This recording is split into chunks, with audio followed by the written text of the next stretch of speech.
In this training, we're going to take a look at the formatting options that are present for SmartDocs inside of SmartSuite. So if that's of interest, stick around and let's get into it.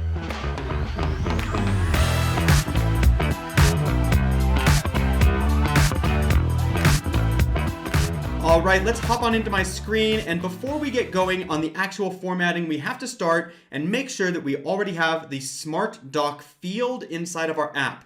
So the SmartDoc field is a special type of field that allows us to create SmartDocs, and this field can be added just like any other field type inside of SmartSuite. So be sure to add the SmartDoc field before we get going, and you can then follow along on this training. So here I have some example text already inside of this SmartDoc.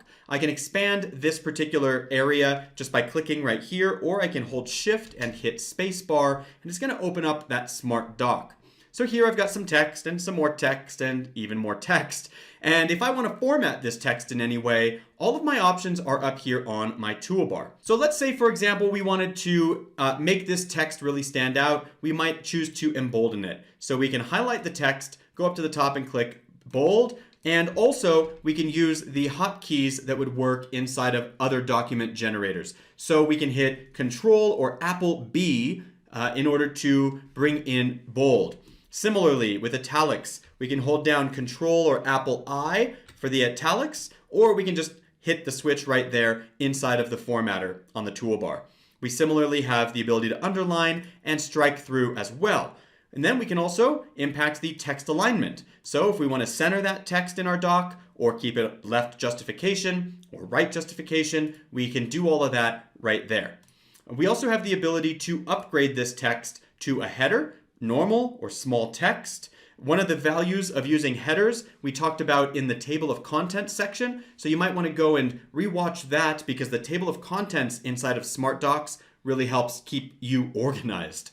So we can go ahead and impose one of the headers here if we wanted. Of course, highlight the text first, and then choose the header. And one nice thing about headers is we can then collapse. So if there's other information inside of that particular section that is in normal text, well, if we collapse that header, we don't have to see that. So this allows us to have long sections in our documents and collapse that up if we use headers appropriately.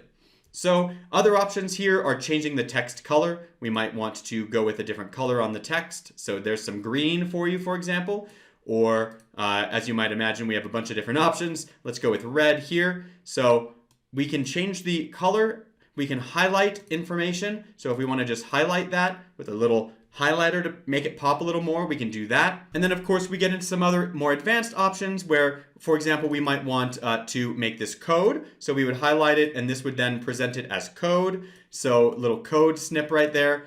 We can also add a link. So if we wanted this to go somewhere, we could actually click on it and it would send us somewhere, like smartsuite.com, for example. We can add that link, and now this text is actually hyperlinked, and we can just go directly to that place when we click on that. We can also go ahead and add quotes here, so if we wanted to make this seem like some quotable text. And we also have the ability to include bullet lists, numbered lists, and checklists. So I'm sure you can imagine what those look like, but here's a checklist, thing 1 that needs to get done, thing 2 that needs to get done, and as those things get completed, we can mark them off. So as you see, there's a lot of capability inside of the SmartDocs. SmartSuite has really thought through how we need to take notes, how we need to document things. And the best part is these docs live on each record. So we can basically create a document there inside of our database and have direct access to it. Really impressive stuff. I know we covered a lot here, so I encourage you to take some time and really explore this on your own, and I look forward to seeing you in the next training. If you have any questions about what we covered in this training, please ask them below in the comments section of this video, and until then, we'll see you in the next training.